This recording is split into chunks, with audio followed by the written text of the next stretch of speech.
I'm Michael Hartman, 32 years old. And my own father locked me out of the house my grandmother left me, a house that was legally mine. Before I dive into how I completely derailed their $1.4 million deal and reclaimed everything they tried to steal, let me know in the comments where you're watching from. It's truly incredible to see how far these stories can reach. It all began on a Tuesday, a chilly, overcast afternoon in Portland. I was driving home from a business trip in Seattle, feeling absolutely on top of the world. I had just secured a significant new client for my communications firm, a massive win that had taken months to finalize. Remember tapping the steering wheel to the beat of the radio, contemplating calling my best friend Leah to plan a celebration. Life felt good, stable. I turned onto Mayfield Drive, my street. The grand oak trees were shedding their final autumn leaves, creating a golden brown carpet on the sidewalk. And there it was. Number 17. My grandmother Helen's house. My house. It wasn't just a building. It held a century of family history. It was the place where I'd spent every summer and Christmas of my childhood. Grandma Helen had bequeathed it to me and only me in her will. It was the last tangible piece of her I had left. I pulled into the driveway, grabbed my briefcase, and walked up the familiar stone path. I inserted my key into the lock. It wouldn't turn. That's odd, I thought. Maybe it's jammed. I tried again, wiggling it slightly. Nothing. My brow furrowed. I tried the back door, the one off the kitchen. Same result. A new, gleaming brass lock stared back at me, a lock I'd never seen before. A chill, colder than the autumn air, began to creep up my spine. I knocked, the sound echoing unnaturally. I called out, "Hello? Is anyone there?" Only the rustle of leaves replied. I pulled out my phone to call my dad, my mind racing through logical explanations. Perhaps there'd been a neighborhood break-in. Maybe a handyman had to change the locks for an emergency repair and forgot to inform me. As my finger hovered over his contact, my phone buzzed. A text message from him. My heart pounded as I opened it. The message was brief, harsh, and direct. "Don't bother calling. The locks have been changed. You don't live there anymore." I read it once, then twice. The words blurred before my eyes. The world seemed to tilt on its axis. My own father. The air was knocked out of my lungs. I sank onto the cold steps, the same steps I had shared with my grandma countless times, and just stared at the screen. You don't live there anymore. Now fast forward 2 days. 2 days of pure hell, of crashing numbly on Leah's couch. My calls to my father, mother, and brothers, all going straight to voicemail. I was a ghost to my own family. I was sitting there, nursing a cup of coffee I didn't want, when my phone buzzed again. It was an email from my new lawyer, Amber Doyle, a woman renowned for her aggressive approach. The subject line was in all caps, "They've acted. $1.40 million deal is frozen. Call me now." Stared at the email. A slow, cold smile spread across my face for the first time in 48 hours. They thought they had locked me out. They thought they had one. They had no idea I wasn't just a son they could push around. I was a communications director specializing in crisis management, and I had just orchestrated the biggest crisis of their lives. They'd started a war, and I was about to finish it. To grasp how a family reaches this point, you need to understand. My grandmother, Helen Hartman, she wasn't your typical grandma who just baked cookies and knitted sweaters. She built furniture. She painted expansive abstract canvases. She could debate politics with the best of them. And she had a laugh that could fill the entire house. That house on Mayfield Drive was her masterpiece, and she treated it like a living entity. "A house isn't just a place to live, Mikey," she'd tell me. "It's a place that lives with you.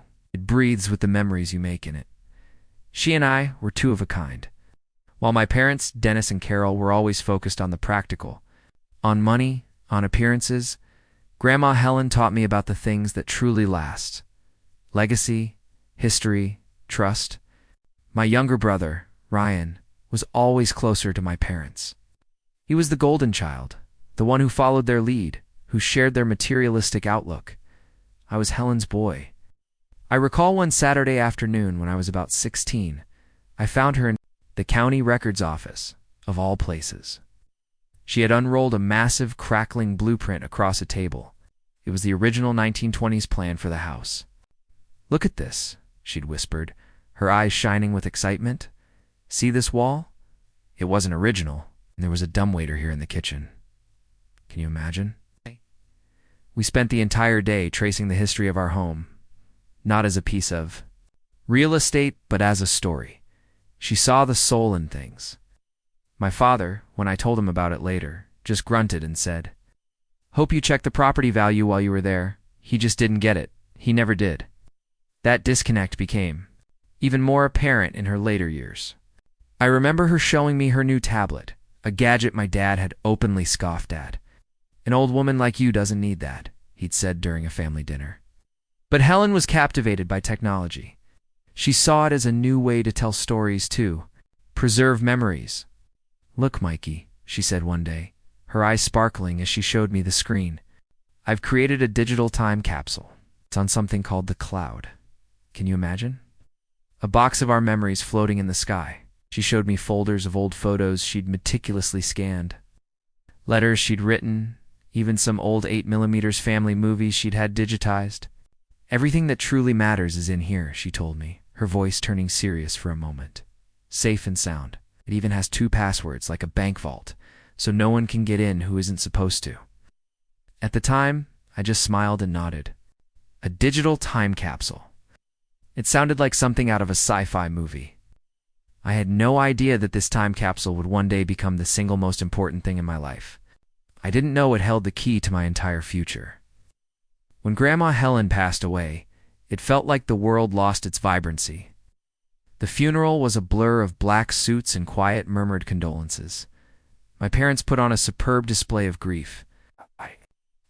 Father delivered a eulogy about her frugal, simple life, which was his backhanded way of implying she didn't spend enough money. My mother, Carol, delicately dabbed her eyes with a pristine tissue, looking every bit the grieving daughter-in-law. I just felt numb, a hollowed-out version of myself. The real drama began a week later at the lawyer's office for the reading of the will. The room was small and stuffy, smelling of old paper and furniture polish. It was me, my parents, and Ryan, all sitting in rigid, uncomfortable chairs. The lawyer, a kind elderly man named Mr. Abernathy, who had been my grandmother's confidant for 40 years, cleared his throat. He read through a few minor bequests, some jewelry to a cousin, a donation to the local library. My parents nodded along, their faces composed. Then he got to the main asset, the house. "And regarding the property at 17 Mayfield Drive," he said, looking over his spectacles directly at me, "Helen's instructions are unequivocal. She leaves the house and all its contents solely to her grandson, Michael Hartman." Silence. It wasn't. A peaceful silence. It was the heavy, compressed silence of a bomb before it detonates. I felt my breath catch in my throat. I hadn't expected it. I truly hadn't. I looked at my parents. My father's face was slowly turning a deep, blotchy red. It was the color it got when he lost a deal or felt publicly disrespected. My mother. Carol didn't move a muscle. She just went rigid, her back ramrod straight, her knuckles turning white as she gripped the handles of her expensive purse. It was a terrifying stillness, like a predator that had just seen its prey escape. Ryan's reaction was more subtle. His breathing became shallow, and he started fiddling with the cuff of his shirt, refusing to meet anyone's gaze. He was already detaching himself. Mr. Abernathy, seemingly oblivious, continued reading a personal note Helen had left for me. Her words filled the room, a voice from beyond the grave. For Michael, she had written, who sees this house, not for its value, but for its heart. I trust you to be its keeper. I trust you to protect its soul. This is an outrage. My father finally exploded, his fist slamming down on the polished table, making us all jump. She was clearly not in her right mind. She was an old woman, frail, easily manipulated. My mother placed a restraining hand on his arm, but her eyes were like chips of ice. They were fixed on me. It wasn't grief in her eyes. It was cold, hard fury. It was the look of someone whose inheritance, whose payday had just been snatched away. The ride home was utterly silent. The air in the car was so thick with resentment, I could barely breathe. I tried once. Dad, I had no idea she was going. Ad. Double quotes don't. His eyes fixed on the road. Just don't say anything, Michael. That night I called Leah. I had to talk to someone outside the blast radius. She listened patiently as I recounted the entire scene in her quiet apartment. Wow, Mike, that's intense, she said, handing me a beer. But it's what Helen wanted. You have to honor that. I know, but you should have seen them, Leah. It was like I had personally robbed them, I said, pacing her living room. And Dad said she was manipulated. He's laying the groundwork for a fight. I know it. So what are you going to do? Move in, I said, the decision solidifying as I spoke the words. I'm going to move in and take care of the place just like she asked. It's the right thing to do. Even as I said it, I felt a knot of anxiety tighten in my stomach. I decided to make one last attempt at peace. The next day I called my parents. My mother answered. What do you want, Michael? She asked, her voice clipped and cold. Mom, I just want to talk about this. I don't want to fight the house. It means a lot to me, you know that. It's not about the money. Oh, it's very easy to say it's not about the money when you're the one getting $1 million asset for free, she snapped. Your father and I are very disappointed in your behavior, taking advantage of a sick old woman. We're discussing our legal options. I have nothing more to say to you. The line went dead. So that was it. No discussion, no compromise, just threats. True to my word, I started moving my belongings into the big, empty house. It felt strange and quiet without my grandmother's presence, but I was determined to fill it with life again. Things I did was try to access her digital time capsule. I thought maybe there were more photos or letters in there, something to make me feel closer to her. I found her old tablet on the nightstand and powered it on. The login screen for the cloud service popped up. I knew the first password. It was the name of her first dog, Buster. I typed it in. Access denied. A second password was required. I tried everything I could think of. Her birthday, my grandfather's name, the street address. Nothing worked. It was locked tight. It was a small, frustrating mystery, but in the chaos of everything else, I eventually set it aside, leaving the tablet on the mantelpiece. The first real shot across the bow came about a week later. I was in the attic, sifting through old boxes filled with memories, when I found a stack of my grandmother's recent mail that had been overlooked. Tucked inside a bank statement was a folded piece of paper that must have been printed by mistake. It was an email. My heart started to pound when I saw the names in the to and from fields. It was an email exchange between my father, Dennis Hartman, and a man named Bill Thatcher from a company called Cascade Urban Partners. The date on the email was 3 weeks before my grandmother had died. My father's words jumped off the page, cold and clinical. Bill, regarding 17 Mayfield, we are very close. She's fading fast. The moment she's gone, the property is yours. We are agreed on the $1.4 million price. Just need to handle the formality of the will, which should be straightforward. My son Ryan is fully on board. I had to sit down on the dusty floorboards. My head was spinning. The air grew thin. They weren't just planning to sell the house. They had a buyer. They had a price. They were circling like vultures, waiting for her to die, discussing it in cheerful corporate terms. My own father, my own mother, who was CC'd on the email, and had replied with a simple, chilling looks, Good and Ryan, fully on board. The nausea rose in my throat. This wasn't just about losing an inheritance. This was a deep, sickening betrayal of the woman who had raised them. They weren't grieving her, were cashing her in. The whole performance at the funeral, at the lawyer's office, it was all a lie. And that's when I knew this wasn't going to be a simple disagreement. This was going to be a war. The battle lines had been drawn long before I ever knew I was a soldier. I was standing in the middle of a battlefield, holding a piece of paper that was both a death certificate for my family and the first bullet in my own gun. I folded the email, my hand shaking, put it in my wallet, and walked downstairs. Beautiful, quiet house no longer felt like a sanctuary. It felt like a fortress, and I was its last defender. The first official attack didn't come with a shout, but with the quiet, rustling arrival of a certified letter. My hands were shaking so hard I could barely sign for it. Inside, the dense, legalistic language boiled down to one ugly truth. My parents, Dennis and Carol Hartman, had filed a petition with the court to contest the will. The ground's undue influence and lack of testamentary capacity. In plain English, they were officially publicly claiming that I had manipulated my dying grandmother, and that she had been too senile to know what she was doing.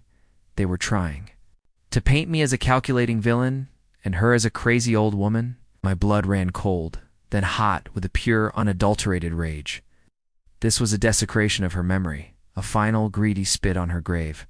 Before I could even process the legal ramifications, the second phase of their attack began.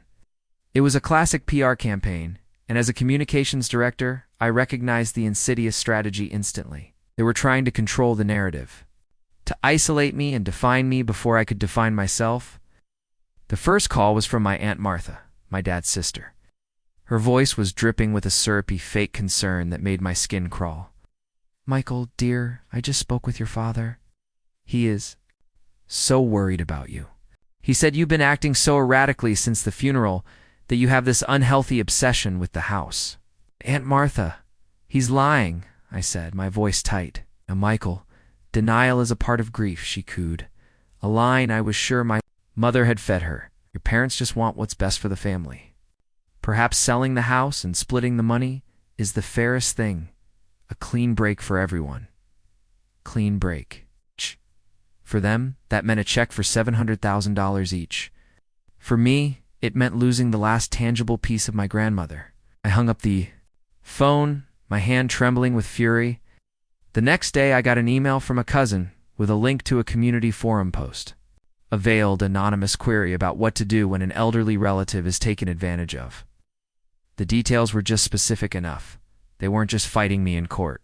They were poisoning the well with the rest of the family, painting me as unstable and greedy. It was brilliant. It was diabolical. The confrontation I'd been dreading happened a few days later. My father showed up at the house unannounced. He didn't knock. He used his old key, the one I hadn't yet had the heart or foresight to change, and just walked in. I was in the kitchen, carefully refinishing one of the old wooden cabinets, a project I'd once planned to do with Helen. "We need to talk," he said, his voice hard. He stood in the doorway, blocking the afternoon light, a silhouette of disapproval. "There's nothing to talk about, Dad. You're suing me. I'm trying to fix a mistake." He shot back, stepping into the room. His eyes swept over the half-finished cabinet with disdain. "You're wasting your time with this old junk. This house is a teardown. Its value is in the land, Michael. Something you've never understood." He tried to soften his tone, a tactic he often used in business. "Look, son, I'm a pragmatist. This isn't personal. It's about securing the family's wealth. That house is $1 million+ asset just sitting there losing value. It's financially irresponsible to let it decay. Grandma loved this house, this cabinet. She and I were supposed to." He cut me off with an impatient wave of his hand. "Your grandmother was a sentimental old fool who didn't live in the real world. The real world is about assets, about security, about making smart decisions for your family's future. A future you are jeopardizing with this childish fantasy." Every word was a slap. He wasn't just insulting me. He was insulting her, the woman who gave him life, and framing it as practical advice. The rage I'd been suppressing boiled over into a cold, hard certainty. "Get out," I said, my voice dangerously quiet. "What did you say to me?" He sputtered, the mask of the pragmatist falling away. I said, "Get out of my house." I stood up, my fists clenched at my sides, my knuckles white. "Before I call the police and have you removed for trespassing?" He stared at me for a long moment, his eyes filled with a mixture of shock and contempt. It was the first time in my life I had ever stood up to him so directly. He looked at me as if I were a stranger. Then he turned and walked out, slamming the door behind him. The cabinet rattled. The whole house seemed to groan in protest. The final, and perhaps most painful betrayal came from my brother Ryan. He called me that evening. His voice was hesitant, laced with a nervousness that immediately put me on edge. "Hey Mike, you okay?" "Define okay, Ryan?" "Dad came by today. We had a fight." There was a pause. "Yeah, I know," he told me, Ryan said. "Listen, Mike, I know. This is hard, but I've been thinking." He took a deep breath. "I'm trying to get my own business off the ground. This graphic design thing takes capital, a lot of it, and I'm drowning in student loan debt, man. I'm not going to get a bank loan." My stomach twisted. I knew where this was going, and I felt a desperate urge to stop him, to not hear the words I knew were coming. Dad and Mom. They said that if the house is sold, they'll use a part of their share to invest in my company. A big part, Mike. Enough to clear my debt. And buy the equipment I need. It would be my big break. It's a chance I've been waiting for my whole life. The words hung in the air between us, ugly and desperate. He wasn't asking for my blessing. He was asking for my sacrifice. "So, you want me to just give up?" I asked, my voice barely a whisper. "Give up Grandma's house, her memory, so you can get a business loan from the people who are trying to steal it." I tried to reason with him. "Ryan, it's a lie. It's their money they're thinking about. They're just using you as an excuse. It's not stealing. It's reallocating assets," he mumbled, using our father's favorite heartless phrase. He sounded like a puppet. "Come on, Mike. Be reasonable. It's a life-changing amount of money." "For me, for my future. Can't you do this for me? For your brother." That was it. It was the moment my heart truly broke. It wasn't just about the money for my parents. It was about control. And they were using my own brother, his dreams, his financial desperation, as a weapon against me. "No, Ryan," I said, my voice cold and final. "I can't. And the fact that you're asking me means you're not the brother I thought you were." I hung up the phone. I was truly alone now. My entire family was aligned against me, each for their own selfish reasons. The next week was the business trip to Seattle. The deal I was closing was the culmination of a year's hard work, a huge step in my career. It was a promotion and all, but Naeem and my boss had made it clear that my salary and future at the firm depended on it. For 2 days, I threw myself into the work, using the anger and betrayal as fuel. I was focused, professional, and relentless. I nailed the presentation. We won the contract. It was a massive success. Driving back to Portland, I allowed myself a sliver of hope. Maybe things would be okay. I was successful in my own right. I didn't need their money. I could afford to keep the house, to fight for it, and hope evaporated the second I put my key in the lock. After discovering I was locked out, after reading my father's cruel text, I just stood there in shock. Then, a switch flipped in my brain.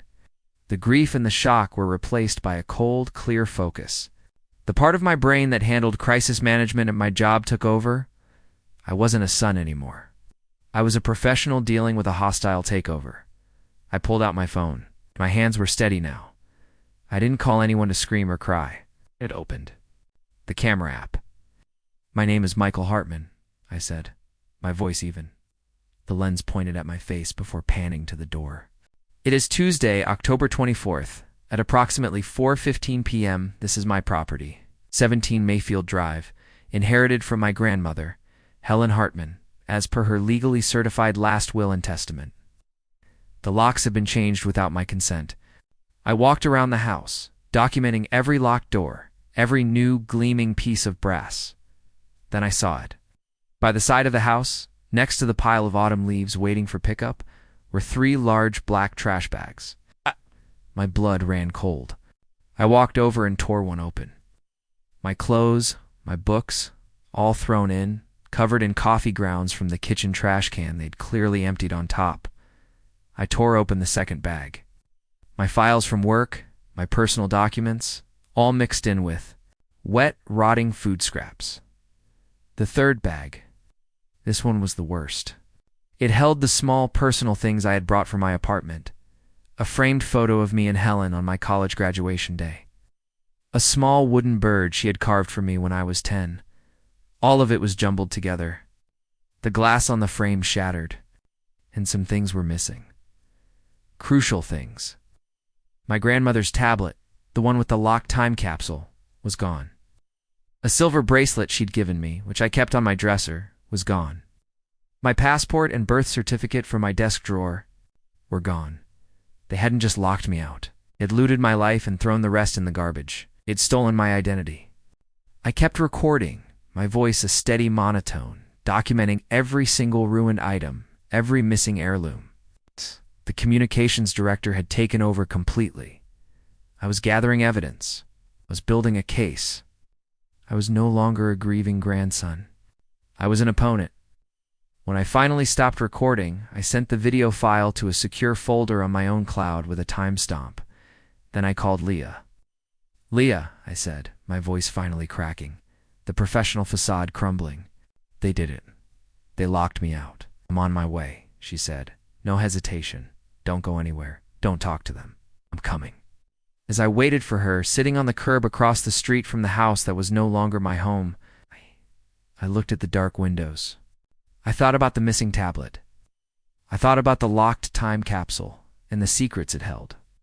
They thought they had taken everything. They thought they had silenced me. But they had made one critical mistake. They had made it personal. And they had left me with the one thing I needed most, a reason to burn their world to the ground. The next few days were a blur of legal paperwork and sleepless nights on Leah's couch. My initial shock had hardened into a cold, methodical resolve. The first thing I did was hire Amber Doyle. She wasn't cheap. A retainer alone made my eyes water, but her reputation was legendary. Her specialty was fighting dirty, and I knew. This was going to be the dirtiest fight of my life. I sat in her sleek, modern office, high above the city, a stark contrast to the warm, lived-in feel of my grandmother's house.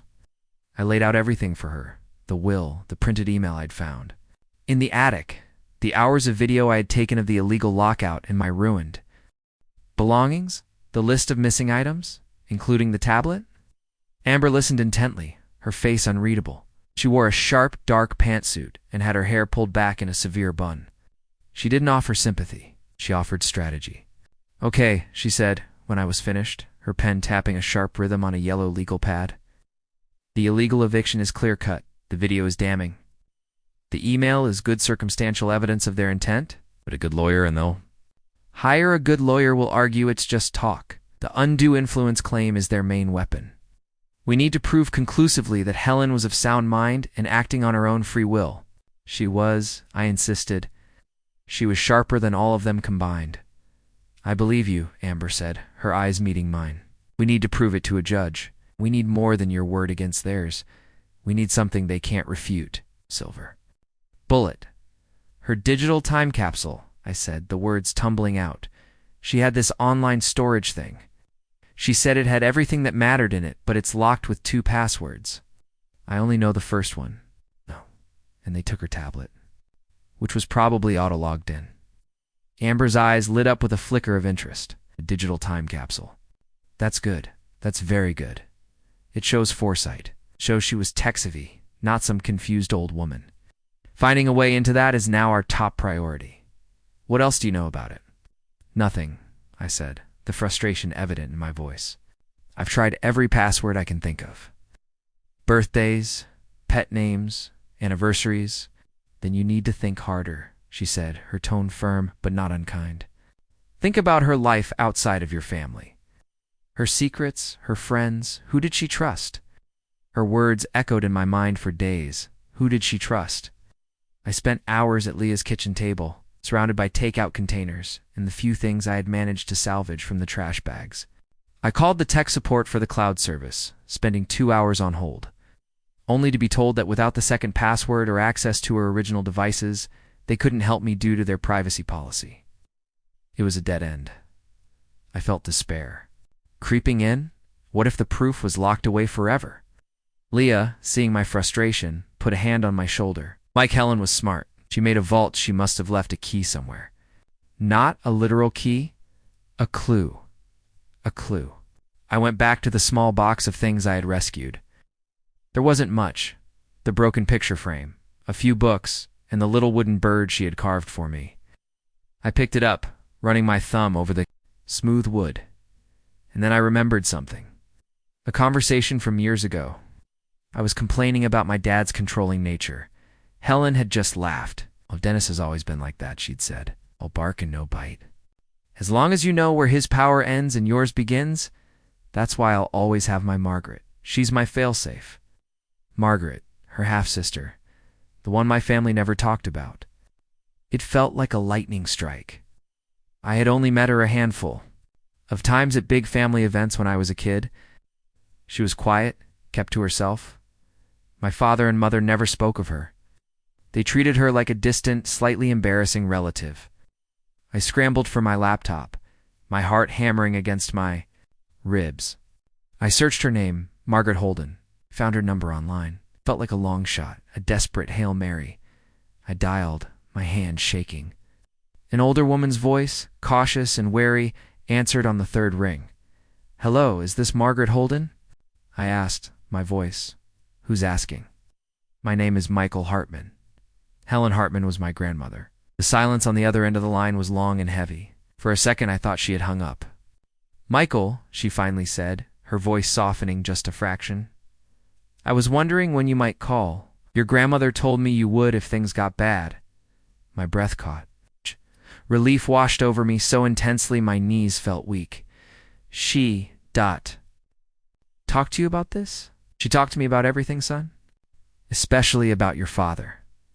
I know my nephew. I've known his greedy streak since he was a boy. She sighed, a weary sound. Helen knew he wouldn't let that house go without a fight. She made a plan, a backup plan. She told me to wait for your... "Call the time capsule," I said. She locked it. "I can't get in, I know," Margaret said. She gave me the second key. She said I was the only one Dennis would never think to look for. He was always too proud to acknowledge his mother's side of the family. He saw us as country folk. The next morning I was in my car, driving 2 hours east into the Oregon countryside. Ashwood was a small Blink-and-Jolmasit town. Lived in a small, tidy house with a sprawling, beautiful garden. She was older than I remembered, with kind eyes that held a glint of the same mischievous fire I used to see in my grandmother's. She didn't offer empty pleasantries. Me a cup of strong tea and sat with me at her kitchen table. She told me a story about when Dennis was 20, how he borrowed money from his mother's savings to buy a flashy car and never paid it back. "He's not a bad man, Michael," she said sadly. "He's just a weak one, and money is his weakness." Finally, she went to a locked wooden box on her mantelpiece and retrieved a small folded piece of paper. "This is from a poem we both loved as children," Margaret said. "Something no one else would ever guess." I unfolded the paper. On it was a single line of text written in my grandmother's familiar cursive, "The West Wind Cries." It wasn't just a password. It was a message from my grandmother.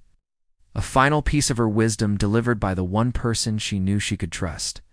"Thank you," I said, my voice thick with emotion. "You have no idea what this means." "Oh, I think I do," she said, patting my hand. "It means you're about to give your father the surprise of his life. Make it count, Michael." For Helen. On the drive back to Portland, I felt a sense of power I hadn't felt since this nightmare began. I wasn't a victim anymore. I was armed. I called Amber Doyle from the car. "I've got it," I said the moment she picked up. "I've got the silver bullet." I could almost hear her smile through the phone. "Good, very good. Get to my office. The hunt is over. Now the war begins." The preliminary hearing was held in a sterile, impersonal courtroom that felt 100 miles away from the warm wood and stained glass of my grandmother's house. I sat beside Amber Doyle at one long table, my back straight, my hands clasped. Tightly in my lap, across the room at another, sat my parents and my brother Ryan. They were flanked by their lawyer, a man whose reputation preceded him, Paul Ferris, known in legal circles as the Sledgehammer. He was expensive, aggressive, and known for turning civil cases into bloodbaths. My parents weren't just fighting, they were coming for scorched earth. My father, Dennis, wore his best suit, his face set in a mask of solemn paternal concern. My mother, Carol, looked fragile, a picture of grieved motherhood, occasionally dabbing a dry eye with a handkerchief. Ryan just stared straight ahead, his face pale and drawn, looking like a boy who had wandered into the middle of a war zone. It was a masterclass in public relations, A performance worthy of an Oscar, Ferris began. He painted a picture of a loving, worried family, deeply concerned about their elderly mother, who in her final days had been preyed upon by a manipulative grandson. He spoke of my erratic behavior since her death, my unhealthy fixation on the house. He was good. He was very, very good. He twisted my love for my grandmother into a sinister obsession, my grief into a calculated ploy for financial gain. This is a family tragedy, Ferris concluded, his voice resonating with false sympathy. All Mr. and Mrs. Hartman want is to honor Helen's true wishes and ensure the family's assets are handled responsibly. It's not squandered by a grandson who clearly is not acting rationally. When it was Amber's turn, she stood up slowly. She was the complete opposite of Ferris. Where he was loud and theatrical, she was quiet and precise. Every movement, every word was deliberate.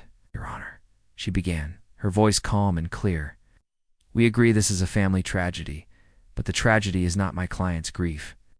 The tragedy is his parents' profound and documented greed. Amber didn't start with emotion, she started with facts.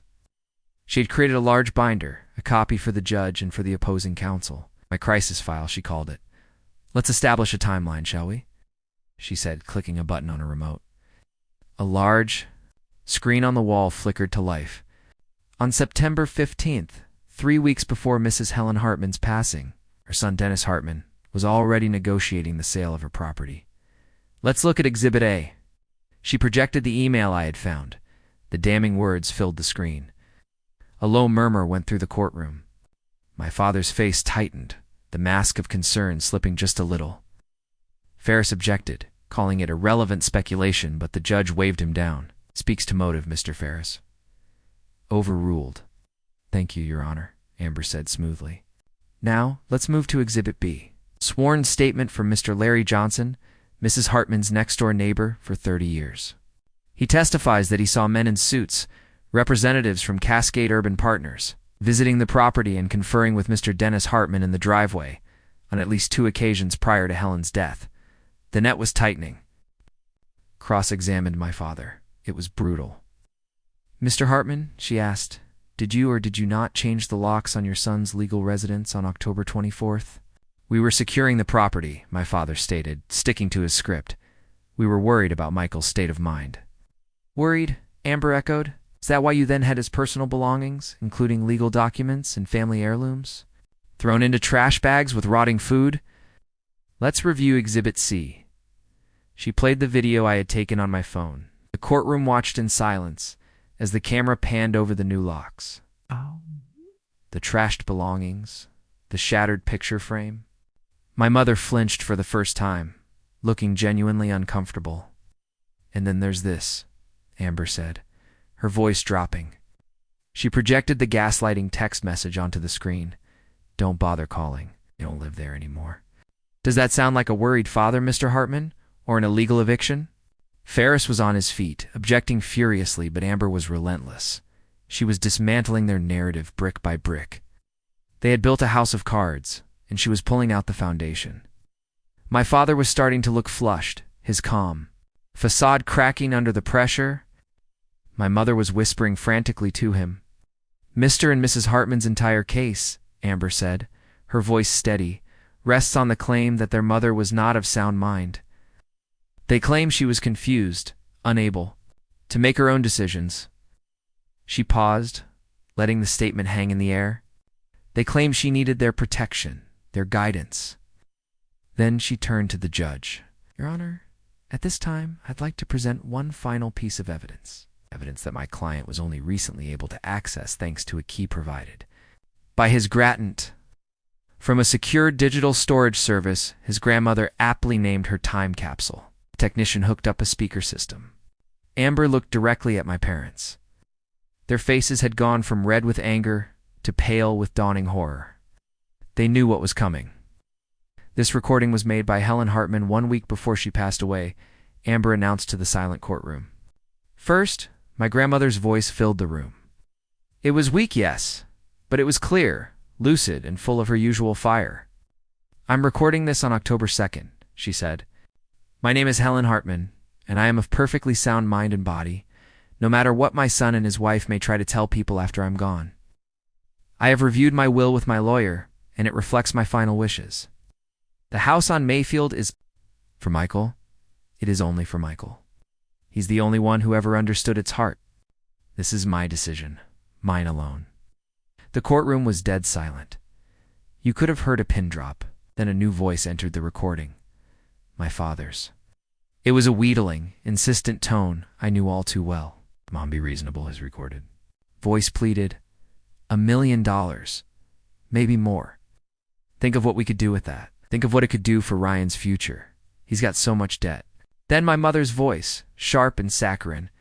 Helen, the upkeep is too much for Michael. He doesn't need this burden. Selling is the responsible thing to do. It's what's best for the family. To my grandmother. Her voice tired but resolute. Get out, both of you. You will not bully me in my own home. You will not speak for me. The decision is made. The recording ended. The silence that followed was deafening. Amber let it stretch out, a thick, heavy blanket of shame settling over my parents' table. My father was staring at the floor, his face ashen, a bead of sweat tracing a line down his temple. My mother looked like she had seen a ghost, the ghost of the woman she had betrayed, her own words condemning her. Ryan was openly weeping, his face buried in his hands. Ferris, the sledgehammer, looked utterly defeated. He sank back into his chair, his shoulders slumped. His client had been caught red-handed in a lie of their own making. Amber Doyle let the silence do its work for a full 10 seconds before she spoke again, her voice cutting through the tension like a knife. Your Honor, she said, her voice ringing with quiet triumph. In light of this evidence, which proves a clear and premeditated campaign of coercion and harassment against an elderly woman, followed by an illegal eviction and slander against her chosen heir, we are filing an immediate motion. We ask the court to issue an injunction to freeze any and all potential sales or transactions related to the property at 17 Mayfield Drive, pending the final dismissal of this frivolous and malicious lawsuit. The judge looked down at my parents, his eyes cold with contempt. He looked at the evidence, at their crumbling faces, at their weeping son. He picked up his gavel, motion granted. The sound of the gavel echoed in the silent courtroom. I'll make you out it was. The sound of a closing door, the sound of a finished war, the sound of justice. The $1.4 million deal was dead. My grandmother's house was finally, truly safe. Winning in court felt like a surge of adrenaline, a moment of pure, righteous victory. But the aftermath felt like walking through the cold, gray ruins of a battlefield. The judge's order was swift and absolute. I was granted immediate and sole access to the property. A sheriff's deputy was assigned to escort me to the house to ensure a peaceful transfer. The term peaceful transfer turned out to be a bitter irony. My parents had been given a 24-hour window by the court to retrieve what they claimed were their remaining personal belongings. It was a standard procedure. I expected them to take a few things they might have left behind over the years, an old lamp, maybe some books. What I didn't expect was the sheer, calculated malice of what they did in those 24 hours. When the locksmith finished changing the locks for a second time, this time with keys that only I possessed, and the deputy gave me the all-clear, I stepped inside. The smell hit me first. Sour milk. They had emptied a full carton of milk down the kitchen sink drain where it was left to curdle and fester in the pipes. It was a petty, juvenile act, but it was only the beginning, a declaration of their spite. I walked through the rooms, my heart sinking with every step. This wasn't just neglect. This was a surgical strike. In the living room, a long, deep scratch ran the length of my grandmother's prized mahogany dining table, clearly made by dragging a key or a screwdriver across its polished surface. The heavy velvet curtains in the den had been pulled down, one of them torn from its rings. The kitchen was worse. They had left the freezer door wide open, a puddle of murky, defrosted water spreading across the hardwood floor, causing it to warp. They'd taken the time to unhinge several cabinet doors, leaving them hanging askew like broken teeth. It was a deliberate, methodical campaign of destruction designed to cause as much damage and inconvenience as possible without looking like overt vandalism. Each act was a silent scream of their rage and humiliation. The most painful discovery was in my old bedroom, the room I'd stayed in as a child. They had taken a pair of scissors to the handful of suits I kept there for work, leaving them in shredded ribbons in the closet. My work, the part of my life I had built for myself away from them. It was so personal, so hateful.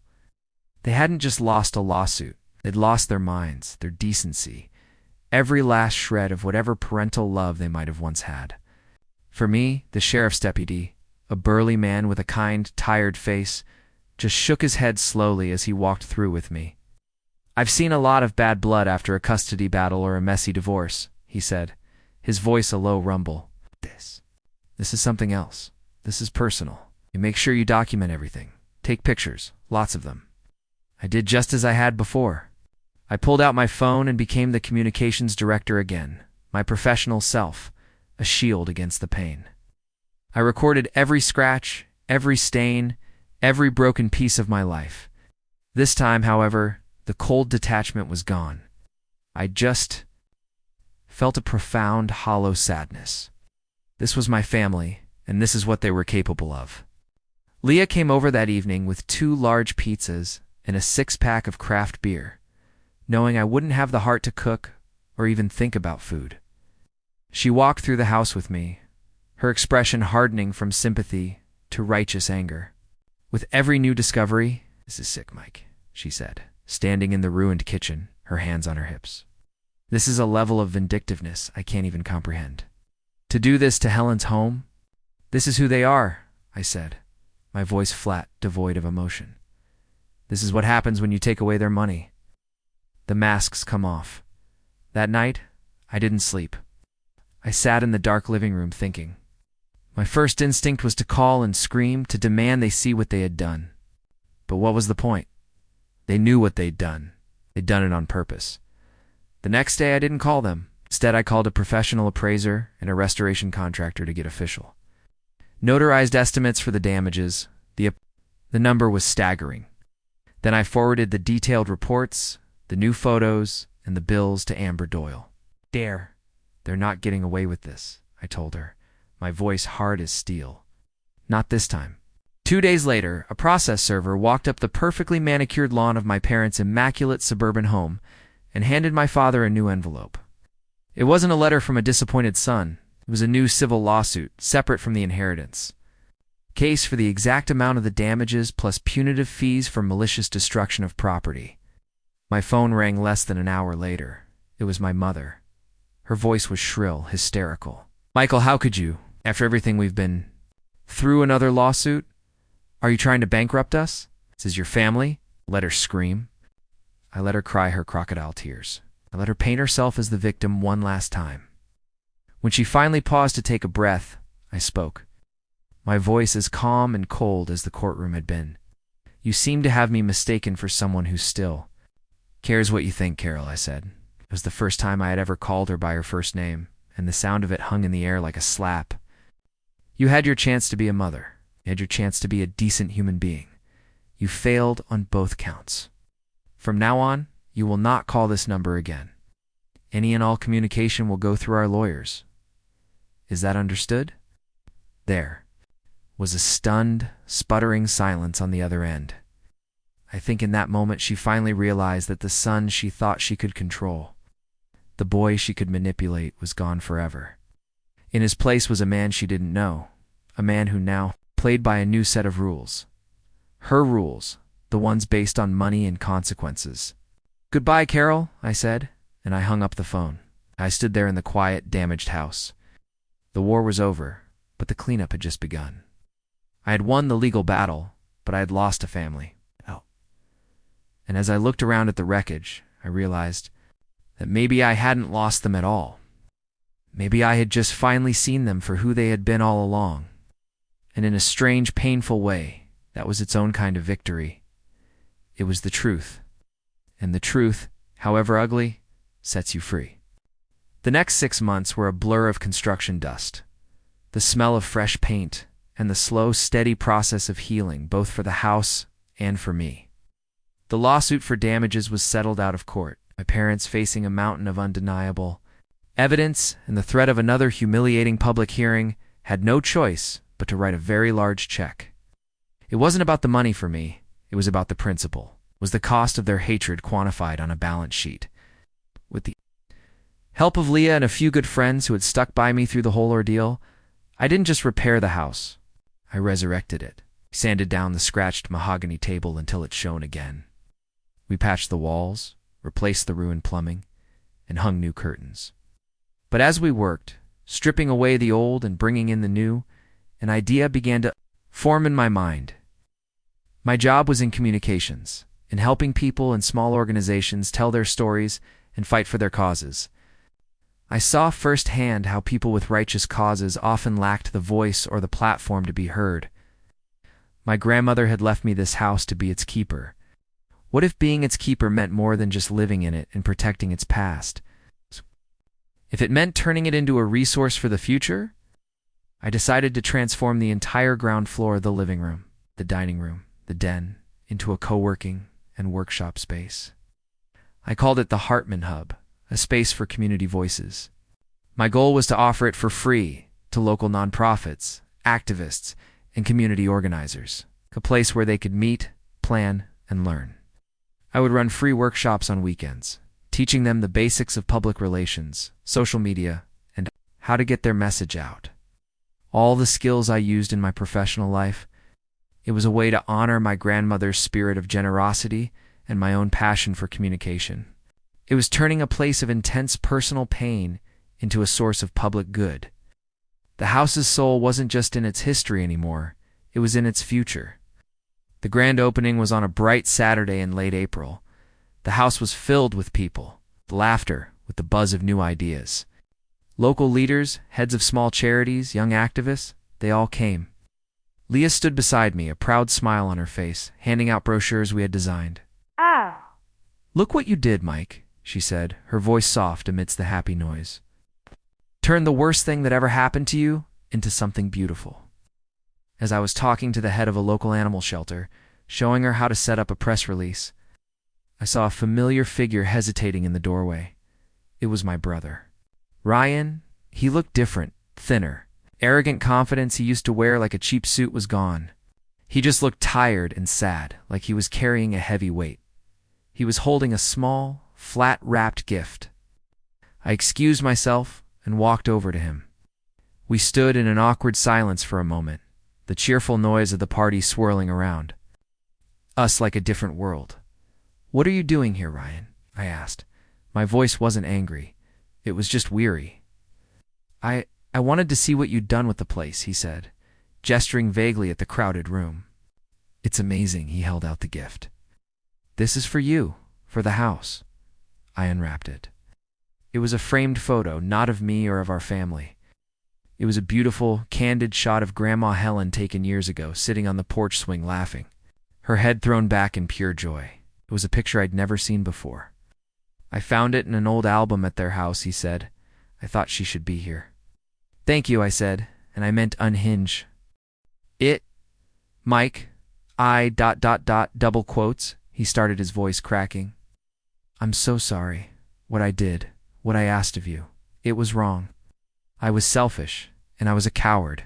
I let Dad convince me that money was more important than you, than family." He took a shaky breath. "Was it worth it?" "No, it's cost me everything. My relationship with you, my own self-respect. I look in the mirror, and I hate the person I see." I looked at him, at my little brother, and for the first time, I didn't see an enemy. I saw a weak person who had made a terrible choice and was now living with the consequences. He reached into his jacket and pulled out two more things, a folded document and a personal check. "This is a sworn affidavit," he said, his hand shaking as he handed it to me. "I had it notarized last week. Details every conversation I was.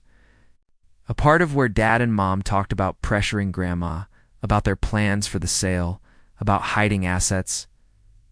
I was too scared to stand up in court. This is the biggest regret of my life, but I can at least give you this. The truth on paper." He then handed me the check.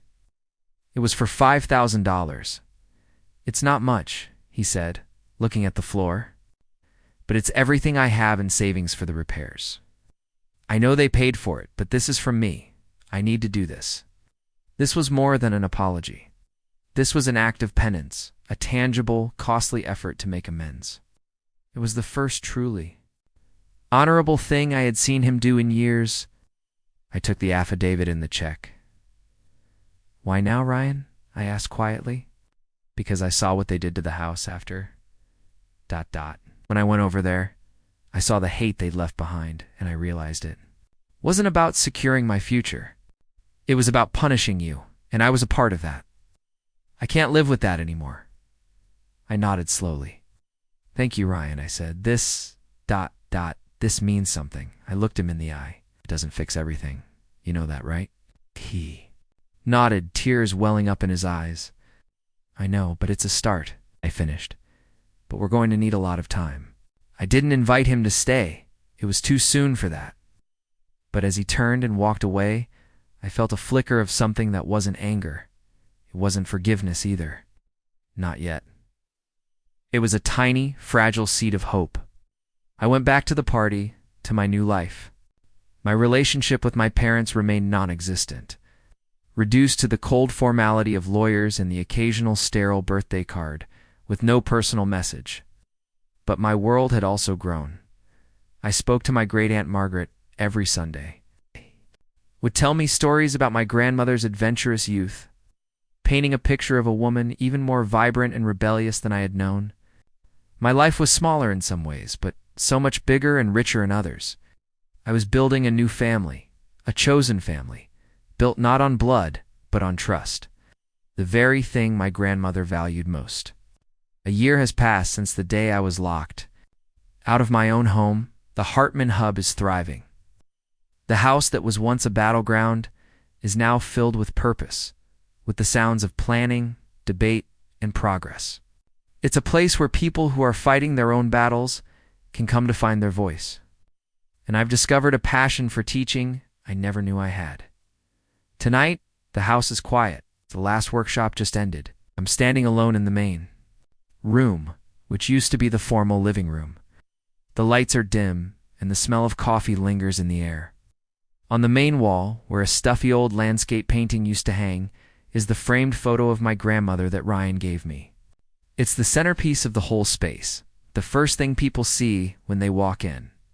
Beneath it, I've placed a small brass plaque. It doesn't have her name or dates. It just has a simple inscription, a quote I wrote myself after months of reflection. It reads, "Some homes are not built from bricks, but from trust." I often find myself standing here after everyone has gone home, just looking at her face. Her joyful, defiant laugh seems to echo in the quiet halls. The house is no longer just a memory of her. It's a continuation of her spirit. It's a living, breathing legacy. Tonight, I'm thinking about the workshop I just led. It was for a group of residents from a low-income neighborhood fighting against a big-shot developer who was trying to push them out. A story that sounded all too familiar. I taught them how to organize, how to talk to the press, how to build a narrative that a city council couldn't ignore. I gave them the tools that I had used to save myself. A young woman named Maria came up to me afterwards. "Thank you," she said, her eyes shining with a new determination. "Before tonight, we felt helpless. Now we feel like we have a chance." As I watched them leave, energized and full of hope, I felt a sense of peace that no court victory or financial settlement could ever provide. The rage I carried for so long has faded. The hurt is still there, a faint scar on my soul, but it no longer defines me. It has been transformed into something else. Fuel, purpose. I look up at my grandmother's picture. "You were right, Grandma." I whisper into the quiet of the house. It was never about the value. It was always about the heart. I think about the path that led me here. Betrayal, the fight, the ugly truth. I wouldn't wish it on anyone, but I wouldn't trade the man I've become because of it. I learned that family isn't always about blood. It's about who shows up when you're at your lowest. It's about who tells you the truth, who has your back, and who reminds you of who you are when you've forgotten. Learn that the deepest wounds can sometimes lead to the greatest strengths, and that the best way to honor a legacy is not just to preserve it, but to build upon it, to make it something that serves others. To turn your own story into a light for someone else's path. I switch off the lights, leaving only a small lamp on beside her photograph. As I walk out and lock the door, with my key, I don't feel alone. I feel like I am exactly where I am supposed to be. Thank you all for listening to my story. I hope it resonated with you in some way. Have you ever been in a situation where you had to fight for what was rightfully yours, especially against people you were supposed to trust? Share your story in the comments below. I read them all. And don't forget to like and subscribe so you don't miss what's next.